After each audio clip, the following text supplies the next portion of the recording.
ವರ್ಷ ಭವಿಷ್ಯ 2013 ವಿಶೇಷ ಕಾರ್ಯಕ್ರಮಕ್ಕೆ ಮತ್ತೊಮ್ಮೆ ಸ್ವಾಗತ ವೀಕ್ಷಕರೇ. ಎಲ್ಲರೂ ಕೂಡ ಜನವರಿಗೆ ಕಾಲಿಡ್ತಾ ಇದ್ದೀವಿ. ಹಾಗೆ ಒಂದು ರೀತಿಯ ಆತಂಕನೂ ಇರುತ್ತೆ, ಜೊತೆಗೆ ಕುತೂಹಲನೂ ಇರುತ್ತೆ. ಹಾಗೆ ಏನಾದರೂ ಒಳ್ಳೆಯ ವಿಷಯಗಳು, ಅಭಿವೃದ್ಧಿ ಕಾರ್ಯಗಳು ನಡೆಯುತ್ತಾ ಅನ್ನುವ ಕುತೂಹಲ ಕೂಡ ನಮ್ಮಲ್ಲಿರುತ್ತೆ. ಹಾಗಾದರೆ ಇನ್ನಷ್ಟು ಮಾಹಿತಿಯನ್ನು ಬಂದಿರುವಂತಹ ವಿಶೇಷ ಅತಿಥಿಗಳಿಂದ ತಿಳ್ಕೊಳ್ಳೋಣ. ಪಂಡಿತರೆ, ಸಾಮಾನ್ಯವಾಗಿ ಜನವರಿಯಲ್ಲಿ ನಮ್ಮ ಭಾರತೀಯ ಸಂಸ್ಕೃತಿಯ ಪ್ರಕಾರ ನೀವು ಹೇಳಿದ ಹಾಗೆ ಹೊಸ ವರ್ಷಾಚರಣೆ ಇರೋದಿಲ್ಲ. ಹಾಗಾದ್ರೆ ನಮ್ಮ ಭಾರತೀಯರಿಗೆ ಯಾವಾಗ ವರ್ಷಾಚರಣೆ, ವರ್ಷ ಆರಂಭ ಯಾವಾಗ ಆಗುತ್ತೆ ಮತ್ತೆ ಅದರ ವಿಶೇಷತೆ ಏನು? ಸಾಮಾನ್ಯವಾಗಿ ನಮ್ಮ ಇದರಲ್ಲಿ ಮಾರ್ಚಲ್ಲಿ ಆಗುತ್ತೆ. ಈ ಸಲ ಯುಗಾದಿ ಆರಂಭವಾಗುವಂಥದ್ದು ನಾವು ಹೇಳ್ತೇವೆ ಚೈತ್ರ ಮಾಸ. ಏಪ್ರಿಲ್ 10ನೇ ತಾರೀಕಿಂದ ಏಪ್ರಿಲ್ 11ರಿಂದ ಆಗುತ್ತೆ. ಇದು 1ನೇ ತಾರೀಕು, ಅದು 11. ಸಂಖ್ಯಾಶಾಸ್ತ್ರ ಇವರನ್ನೆಲ್ಲ ಜೋಡಿಸ್ಬಿಡ್ತಾರೆ, ಅದಕ್ಕೆ ಇದಕ್ಕದು ಅಂತ. ಆದರೆ ನಮ್ಮ ಶಾಸ್ತ್ರ ಹಾಗೆ ಜೋಡಿಸೋದಿಲ್ಲ. ಯಾವಾಗಲೂ ಒಂದಕ್ಕೊಂದನ್ನು ತಾದಾತ್ಮ್ಯ ಸಂಬಂಧ ಹೊಂದಿಸೋದಿಲ್ಲ. 1ನೇ ತಾರೀಕು ಈಗಾಗಿದೆ, ಇದು ಮಂಗಳವಾರ ಆಗಿದೆ. ನಿಜವಾಗಿಯೂ ಸಂವತ್ಸರ ಆರಂಭಗಳು ಮಂಗಳವಾರ ಶನಿವಾರಲ್ಲಾದರೆ ಆಗ ದುರ್ಭಿಕ್ಷ, ಲೋಕದಲ್ಲಿ ಕಷ್ಟ ನಷ್ಟಗಳು ತೊಂದರೆಗಳು ಹೆಚ್ಚಾಗತ್ತೆ ಅಂತ. ಆದರೆ ಮುಂದಿನ ನಮ್ಮ ಸಂವತ್ಸರ ಆರಂಭ ಆಗಿಲ್ಲ, 11ನೇ ತಾರೀಕಿಗೆ ಆಗುತ್ತೆ. ಆಗ ಗುರು ದೇವಗುರುವೇ ಮಂತ್ರಿ ಆಗ್ತಾನೆ. ಆದ್ದರಿಂದ ಈ ಮುಂದಿನ ಸಂವತ್ಸರದಲ್ಲಿ, ಈಗಿನ ಸಂವತ್ಸರ ನಂದನ ಸಂವತ್ಸರ, ಮುಂದಿನ ವಿಜಯ ಸಂವತ್ಸರ, ಹೆಸರಿನಲ್ಲೇ ಒಳ್ಳೆಯ ವಿಶೇಷತೆ ಇದೆ. ಆದ್ದರಿಂದ ವಿಜಯ ಸಂವತ್ಸರದ ಎಲ್ಲ ರೀತಿಯಲ್ಲಿ ಲೋಕಕ್ಕೆ ಸುಭಿಕ್ಷವಾಗುತ್ತೆ, ಮಳೆ ಬೆಳಗು ಚೆನ್ನಾಗತ್ತೆ, ಪ್ರಜೆಗಳನ್ನು ಚೆನ್ನಾಗಿ ಆಳ್ತಾರೆ. ಪ್ರಜೆಗಳನ್ನು ಆಳುವಂಥ ಪ್ರಜಾಪಾಲಕರು ಏನಿದ್ದಾರೋ ಇವತ್ತು ಅವರೆಲ್ಲರ ಪ್ರಜಾಪ್ರಭುಗಳು ಸಹ ಮುಂದಿನ ಸಂವತ್ಸರದಲ್ಲಿ ಹೊಂದಾಣಿಕೆ ಇರುತ್ತೆ. ಈ ಸಂವತ್ಸರದಲ್ಲಿ ನಾವು ಈಗಾಗಲೇ ಮುಕ್ಕಾಲು ಭಾಗ ನೋಡಾಯಿತು, ಶಾಂತಿ ಹೋಗಿ ಕ್ರಾಂತಿ ಹೆಚ್ಚಾಗಿದೆ. ಆದರೆ ಮುಂದಿನ ಸಂವತ್ಸರ ವಿಜಯ ಸಂವತ್ಸರದಲ್ಲಿ ಮತ್ತೆ ಪುನಃ ಎಲ್ಲರೂ ಒಂದಾಗಿ ಶಾಂತಿಯುತರಾಗಿ ಒಂದು ಜನರಿಗೆ ಒಳ್ಳೆಯ ರೀತಿಯಾದಂಥ ಆಡಳಿತವನ್ನು ಕೊಡ್ತಾರೆ. ಅದರಿಂದ ಅದು ಕಾರಣ ಏನು ಅಂದರೆ ಆ ಸಂವತ್ಸರದ ಅಧಿಪತಿ ಗುರು ಆದದ್ದರಿಂದ. ಈ ಸಂವತ್ಸರದಲ್ಲಿ ಶುಕ್ರ ಇದ್ದ, ಶುಕ್ರ ಚೆನ್ನಾಗಿ ಆಳ್ತಿದ್ದ. ಶುಕ್ರನೇ ರಾಜನು, ಶುಕ್ರನೇ ಮಂತ್ರಿ. ಒಂದೇ ರಾಜನಾಗಿ ಒಂದೇ ಮಂತ್ರಿ ಆಗಿದ್ದರೆ ಅಡ್ಡಿಲಾಗಿತ್ತು. ಈಗ ಮಂತ್ರಿಮಂಡಲದಲ್ಲಿ ಏನಾಗಿದೆ ಅಂದರೆ ಅನೇಕರು ನಾನು ಮಂತ್ರಿ ಆಗಬೇಕು ಅನ್ನುವಂಥ ಈ ಕದನದೊಳಗೆ ಹಾಳಾಗೋಯ್ತು. ಮುಂದಿನ ಬಾರಿ ಹಾಗಲ್ಲ, ಶುಕ್ರ ಗುರು ಚೆನ್ನಾಗಿದ್ದಾನೆ. ಆದ್ದರಿಂದ ಯಾರಾದರೂ ಒಬ್ಬರು ಹಿರಿಯರ ಮಾರ್ಗದರ್ಶನತೆ ನಡೀತಾರೆ. ಗುರು ಅಂದರೆ ಇವತ್ತಿನ ಕಾಲದಲ್ಲಿ ಒಬ್ಬರು ಹಿರಿಯರು. ಆದ್ದರಿಂದ ಹಿರಿಯವರ ಮಾರ್ಗದರ್ಶನದಲ್ಲಿ ಮುಂದಿನ ಸಂವತ್ಸರದ ಆಳ್ವಿಕೆ ಜನರಿಗೆ ಒಳ್ಳೆಯ ಸುಭಿಕ್ಷವನ್ನು ಕೊಡ್ತದೆ. ಮಳೆ ಬೆಳೆಗಳು ಚೆನ್ನಾಗಾಗುತ್ತೆ, ಪ್ರಜೆಗಳಲ್ಲಿ ಉತ್ಸಾಹ ಹುಟ್ಟುತ್ತದೆ. ಯಾಕಂದರೆ 13 ಅಂದರೆ ನಮ್ಮ ಜ್ಯೋತಿಷ್ಶಾಸ್ತ್ರದಲ್ಲಿ 12 ಆದ್ಕೊಳ್ಳೆ ಮತ್ತು ಒಂದೇ ಬರೋದು. ಗಂಟೆನೂ 12 ಆದ್ಕೊಳ್ಳೆ ಮತ್ತು 1ನೇ ಗಂಟೆ ಅಂತ ನಾವು ಶುರು ಮಾಡ್ತೇವೆ. ಅದು ಪಾಶ್ಚಾತ್ಯ ಬೇರೆ ಇರ್ಬೋದು, ನಮಗೆ ಪಾಶ್ಚಾತ್ಯ ಸಂಬಂಧ ಇಲ್ಲ. ನಮ್ಮ ದೇಶದ ನಮ್ಮ ಸಂಸ್ಕೃತಿಗಳು ಏಕನು ಅಂದರೆ 12 ಆದ್ಕೊಳ್ಳೆ ಮೇಷಾದಿ 12 ರಾಶಿ ದಾಟರು ಮತ್ತು ಮೇಷರಾಶಿನೇ ಆರಂಭ. ಮಧ್ಯಾಹ್ನ 12 ಗಂಟೆ ಆದರೆ 1 ಗಂಟೆಗೆ ಅಪರಾಹ್ನ ಅಂತ. ಹಾಗಾಗಿ ಇದು ಪೂರ್ವಾಹ್ನ ಕಳೆದಿದೆ. ಇನ್ನು ಅಪರಾಹ್ನ ಅಂದರೆ ರಾಜಕೀಯದ ಪೂರ್ವಾಹ್ನದಲ್ಲೆಲ್ಲ ಕಲಹದಲ್ಲಿ ಕಳೆದೋದ್ರಿಂದ ಅಪರಾಹ್ನಗಳೆಲ್ಲ ಇನ್ನು ಸ್ವಲ್ಪ ಮಟ್ಟಿಗೆ ಜನರಿಗೆ ಸುಖ ಸಂತೋಷವನ್ನು ಕೊಡುವಂಥ ಮುಂದಿನ ಆಡಳಿತಗಳು ಮುಂದಿನ ಸಂವತ್ಸರದಲ್ಲಿ ಚೆನ್ನಾಗಿರುತ್ತೆ. ಓಕೆ ಆಚಾರ್ಯರೇ, ನಾವು ಈಗಾಗಲೇ ಪಂಡಿತರೇ ಹೇಳಿದ್ರು ಮಾರ್ಚಿಂದ ನಮ್ಮ ಯುಗ ಆರಂಭ ಆಗತ್ತೆ ಏಪ್ರಿಲ್ 11ರಿಂದ. ಆದರೆ ಅಲ್ಲಿಯವರೆಗೆ ಹೇಗಿದೆ ಜನರ ಅಭಿವೃದ್ಧಿ ವಿಷಯ? ಈಗ ಏಪ್ರಿಲ್ 11ರವರೆಗಿನ ನಂದನ ಸಂವತ್ಸರ ಚಾಂದ್ರಮಾನ ಪದ್ಧತಿಯ ಪ್ರಕಾರ ಏಪ್ರಿಲ್ 11ಕ್ಕೆ ಯುಗಾದಿ, ಸೌರಮಾನ ಪದ್ಧತಿಯ ಪ್ರಕಾರ ಏಪ್ರಿಲ್ 14ಕ್ಕೆ ಯುಗಾದಿ.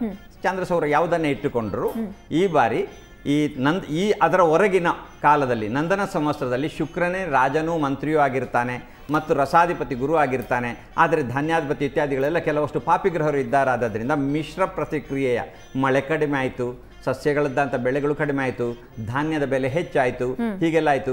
ಮತ್ತು ಕೆಲವು ಗ್ರಹರು ವಕ್ರಗತಿಯಲ್ಲಿ ಜಾಸ್ತಿ ಹೊತ್ತು ಕಾಲ ಈ ಸಂವತ್ಸರದಲ್ಲಿ ಅವರು ಒಂದೇ ರಾಶಿಯಲ್ಲಿ ಇದ್ದರಿಂದ ವಕ್ರಗತಿಯಲ್ಲಿ ಗ್ರಹಗಳೆಲ್ಲ ಇದ್ದಾವಾಗ ಕೆಲವು ನಕ್ಷತ್ರಗಳಲ್ಲಿ ಇದ್ದಾಗ ಲೌಕಿಕವಾದಂತಹ ಉತ್ಪಾತಗಳು ಉಂಟಾಗ್ತದೆ, ರಾಜಕೀಯವಾದಂತಹ ಸಮಸ್ಯೆಗಳು ಉಂಟಾಗ್ತದೆ, ಆಡಳಿತಾತ್ಮಕವಾಗಿ ಅವ್ಯವಸ್ಥೆ ಉಂಟಾಗ್ತದೆ. ನಂದನ ಸಂವತ್ಸರದಲ್ಲಿ ಅದೆಲ್ಲ ಆಯಿತು.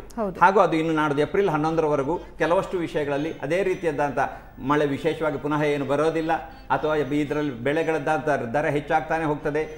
ಮಳೆಯ ಸಮಸ್ಯೆ ಬೇಕಾಗುವಂಥ ಮೋಡದ ವಿಶೇಷವಾದ ಹೊಸ ಪರಿಣಾಮ ಏನು ಉಂಟಾಗುವುದಿಲ್ಲ. ಹಾಗಾಗಿ ನಂದನ ಸಂವತ್ಸರದಲ್ಲಿ ಪ್ರಾಕೃತಿಕವಾಗಿ ವಿಶೇಷ ಪ್ರಯೋಜಕವಾಗಿರೋದಿಲ್ಲ, ಅದು ಮತ್ತು ತೊಂದರೆ ಆಗ್ತದೆ. ರಾಜಕೀಯವಾಗಿ ಅಥವಾ ದೇಶದ ಆಡಳಿತಾತ್ಮಕವಾಗಿ ಸಾಮಾಜಿಕವಾದಂಥ ವ್ಯವಸ್ಥೆಯಲ್ಲಿ ನೋಡಿದ್ರು ಈ ಸಂವತ್ಸರದ ಕಾಲದಲ್ಲಿ ಗ್ರಹಗತಿಯ ವ್ಯವಸ್ಥೆಯ ಸ್ಥಿತಿಯಲ್ಲಿ ಪೂರಕವಾಗಿ ಸ್ವಲ್ಪ ಗುರು ಶುಕ್ರರು, ರಾಷ್ಟ್ರೀಯವಾದಂಥ ವ್ಯವಸ್ಥೆಯಲ್ಲಿ ಗುರು ಮತ್ತು ಶನಿಗಳು, ರಾಜ್ಯದ ವ್ಯವಸ್ಥೆಯಲ್ಲಿ ಗುರು ಶನಿಗಳು ಹೀಗೆ ಹೇಗಿದ್ದಾರೆ ಅನ್ನುವಂಥ ಯೋಚನೆ ಮಾಡಿದರೆ ರಾಷ್ಟ್ರೀಯ ಮಟ್ಟದಲ್ಲಿ ಒಂದು ರೀತಿಯಾದಂಥ ಸ್ಥಿರತೆಯು, ರಾಜ್ಯದ ಮಟ್ಟದಲ್ಲಿ ಒಂದು ರೀತಿಯ ಅಸ್ಥಿರವಾದಂಥ ವ್ಯವಸ್ಥೆ ಹೀಗೆಲ್ಲ ಇರುವಂತೆ ನಂದನ ಸಂವತ್ಸರದಲ್ಲಿ. ವಿಜಯ ಸಂವತ್ಸರದಲ್ಲಿ ಅದಕ್ಕೆ ರಾಜ ಗುರು, ಮಂತ್ರಿ ಶನಿ ಹಾಗೂ ಮೇಘಾಧಿಪತಿ ಶುಕ್ರ, ಇತರೆ ಗ್ರಹರು ಬೇರೆ ಬೇರೆ ಇದ್ದ ಕುಜನು ರಸ ಮತ್ತು ನೀರಸಕ ಅಧಿಪತಿ, ಸಸ್ಯ ಮತ್ತು ನೀರಸಕ ಅಧಿಪತಿ. ಹೀಗಿರೋದ್ರಿಂದ ಅಲ್ಲಿ ಶನಿ ಕುಜ ಇವರೆಲ್ಲ ಮಂತ್ರಿಗಳಾಗಿ ನೀರಸಾಧಿಪತಿಗಳು ಇತ್ಯಾದಿಗಳಾಗಿರೋದ್ರಿಂದ ಮಳೆಯು ಕೆಲವಷ್ಟು ಅತಿವೃಷ್ಟಿ ಕೆಲವಷ್ಟು ಅನಾವೃಷ್ಟಿ ಹೀಗಾಗ್ತದೆ. ಮತ್ತು ಸುಭಿಕ್ಷೆ ಮಳೆ, ಗುರು ರಾಜನಾಗಿರೋದ್ರಿಂದ ಸುಭಿಕ್ಷೆ, ಸಸ್ಯ ಸಮೃದ್ಧಿ ಇತ್ಯಾದಿ ಆಗ್ತದೆ. ಶನಿ ಮಂತ್ರಿ ಆಗಿರೋದು ಅದಕ್ಕೆ ಪೂರ್ಣ ತದ್ವಿರುದ್ಧವಾದಂಥ ಪರಿಣಾಮ ಉಂಟಾಗ್ತದೆ. ಕುಜನು ನೀರಸ ಮತ್ತು ಸಸ್ಯಕ್ಕೆ ಅಧಿಪತಿ ಆಗಿರೋದ್ರಿಂದ ಅವ್ಯವಸ್ಥೆ ಆಗ್ತದೆ. ಶುಕ್ರನಿರುವುದರಿಂದ ವ್ಯಾಪಾರ ವಹಿವಾಟುಗಳಿಗೆಲ್ಲ ವ್ಯವಸ್ಥೆ ವೃದ್ಧಿ ಆಗ್ತದೆ. ಹೀಗೆ ಮಿಶ್ರ ಪ್ರತಿಕ್ರಿಯೆ ನಂದನ ಸಂವತ್ಸರದಲ್ಲಿ ಅದೇ ಥರದ ಮುಂದುವರಿತದೆ. ಮಾತ್ರ ಅಲ್ಲ, ದೇಶ ಮತ್ತು ರಾಜ್ಯದ ರಾಜಕೀಯದಲ್ಲಿ ಗುರು ಮತ್ತು ಶನಿಗಳು ಜೂನ್ನ ಬಳಿಕದಲ್ಲಿ ಶನಿ ಅಲ್ಲೇ ಇರ್ತಾನೆ ತುಲಾದಲ್ಲಿ, ಗುರು ಪರಿವರ್ತಿತನಾಗ್ತಾನೆ. ಅದು ವ್ಯಯಭಾವಕ್ಕೆ, ರಾಷ್ಟ್ರೀಯವಾದಂಥ ವ್ಯವಸ್ಥೆಯಲ್ಲಿ ವ್ಯಯಭಾವಕ್ಕೆ ಬರ್ತಾನೆ. ರಾಜ್ಯದ ವ್ಯವಸ್ಥೆಯ ಸ್ಥಿತಿಯಲ್ಲಿ ದಶಮ ಕೇಂದ್ರಕ್ಕೆ ಬರ್ತಾನೆ. ಹೀಗೆಲ್ಲ ಆದಾಗ ಒಂದು ರೀತಿಯಲ್ಲಿ ಗ್ರಹಗತಿಯ ವ್ಯತ್ಯಾಸದಲ್ಲಿಯೂ ಪರಿವರ್ತನೆಗಳೆಲ್ಲ ಆಗುವ ಚಾನ್ಸಸ್ ಇದೆ. ಓಕೆ, ನಿಮ್ಮ ಜೊತೆ ಅದ್ರ ಬಗ್ಗೆ ಇನ್ನಷ್ಟು ಡೀಟೇಲ್ ಆಗಿ ನಾವು ಮಾತಾಡೋಣ. ಹೆಗ್ಡೆ ಅವರೇ, ಈಗಾಗಲೇ ನಂದನ ಸಂವತ್ಸರದ್ದು ಸಾಕಷ್ಟು ಇನ್ನೂ ಪರಿಣಾಮಗಳಿವೆ ಅಂತ ಹೇಳ್ತಾ ಇದ್ರು. ಸೊ ಇದರ ಪರಿಣಾಮ ಏನಾದರೂ ವಿಜಯ ಸಂವತ್ಸರದ ಮೇಲೆ ಬೀಳುತ್ತಾ? ಹೀಗೆ ಸಾಮಾನ್ಯವಾಗಿ ಗುರುವಿನ ಏನು ಚಲನೆ ವೃಷಭ ರಾಶಿಯಿಂದ ಮಿಥುನ ರಾಶಿಗೆ ಹೋಗುವಲ್ಲಿವರೆಗೂ ಇದೇ ರೀತಿಯಾದಂಥ ಪರಿಸ್ಥಿತಿ ಮುಂದುವರಿತದೆ. ಶನಿ ಅಲ್ಲಿಯೇ ಇರೋದರಿಂದ, ತುಲಾ ರಾಶಿಯಲ್ಲೇ ಇರೋದರಿಂದ ರಾಜಕೀಯವಾಗಿ ನನ್ನ ಒಂದು ಇದರ ಪ್ರಕಾರವಾಗಿ ಸಾಮಾನ್ಯವಾಗಿ ಜೂನ್ ಜುಲೈವರೆಗೂ, ಅಂದರೆ ಈ 2013 ಪೂರ್ವಾರ್ಧದಲ್ಲಿ ಅನಿಶ್ಚಿತತೆಯೇ ತುಂಬ ಅಲ್ಲಿ ಕೊನೆವರೆಗೂ ಕಾಣ್ತಾ ಇರ್ತದೆ.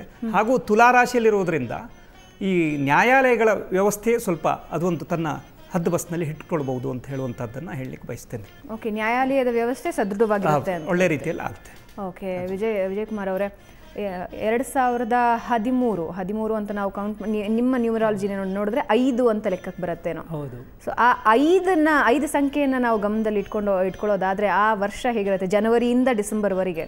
ಇಲ್ಲ, ಜನವರಿಯಿಂದಲ್ಲ, ಈಗ ಅಪ್ ಟು ಯುಗಾದಿ ಆಗುತ್ತಂಕಲ್ವೇ ನಮ್ಮಲ್ಲಿ. ಈಗ ನೋಡಿ, ಈಗ ಇವತ್ತು ನಕ್ಷತ್ರ ಆರಿದ ನಕ್ಷತ್ರ ಇದೆ. ಈಗ 11:38ಕ್ಕೆ ಕುಂಭಲಗ್ನ ಇದೆ.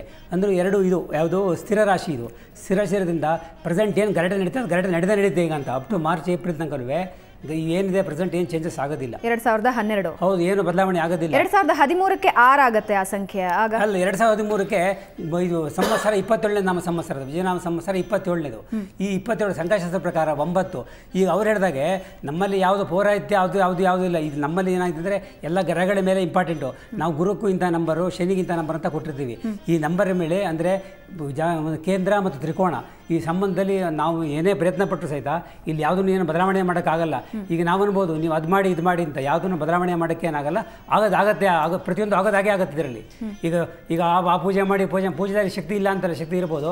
ಆದರೆ 90 ಭಾಗ ಗ್ರಹಗಳದ್ದು ಏನಿದೆ ಅದು ನಡೆಯುತ್ತೆ.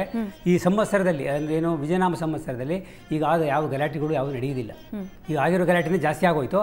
ಇನ್ನು ಮುಂದೆ ಎಲ್ಲ ಕಂಟ್ರೋಲಿಗೆ ಬಂದು ಒಂದು 10 ಬಸ್ಸಲ್ಲಿ ಇರುತ್ತೆ ಅಂತ ಹೇಳಿ. ಅಂದರೆ ಸುಭಿಕ್ಷವಾಗುತ್ತೆ ಅನ್ನೋ ಹೌದು, ಎಲ್ಲ ಹೌದು. ಮಳೆ ಸಹಿತ ತುಂಬ ಚೆನ್ನಾಗಿರುತ್ತೆ. 9 ಇದೆಯಲ್ಲ, ಅದು ತುಂಬಾ ಚೆನ್ನಾಗಿದೆ ಆ್ಯಕ್ಚುಲಿ. ನೀವು ಹಿಂದಿನ ಹಿಸ್ಟ್ರಿ ಹೊರಟೋದ್ರೆ ಈ ಟೈಮಲ್ಲೆಲ್ಲ ಭಾಳ ಚೆನ್ನಾಗಿ ಆಗಿದೆ ಇದೆಲ್ಲ. ಓಕೆ ಸರ್, ನಿಮ್ಮ ಜೊತೆ ಇನ್ನಷ್ಟು ಮಾತಾಡ್ತೀನಿ. ಸೊ ವೀಕ್ಷಕರು, ಈಗಾಗಲೇ ಗ್ರಹಗಳ ಬಗ್ಗೆ ಮಾತಾಡಿದ್ವಿ. ಯಾವ ಗ್ರಹ ಯಾವ ಸ್ಥಾನದಲ್ಲಿದೆ, ಯಾವ ಅಧಿಕಾರ ವಹಿಸ್ಕೊಳ್ತಿದೆ, ಅದರಿಂದ ಆಗೋ ಪರಿಣಾಮಗಳೇನು, ಇದ್ರ ಬಗ್ಗೆ ಸಂಕ್ಷಿಪ್ತವಾಗಿ ನಿಮಗೆ ಮಾಹಿತಿಯನ್ನು ಕೊಡ್ತೀವಿ. ಅದಕ್ಕೂ ಮುಂಚೆ ಒಂದು ಚಿಕ್ಕ ಬ್ರೇಕ್.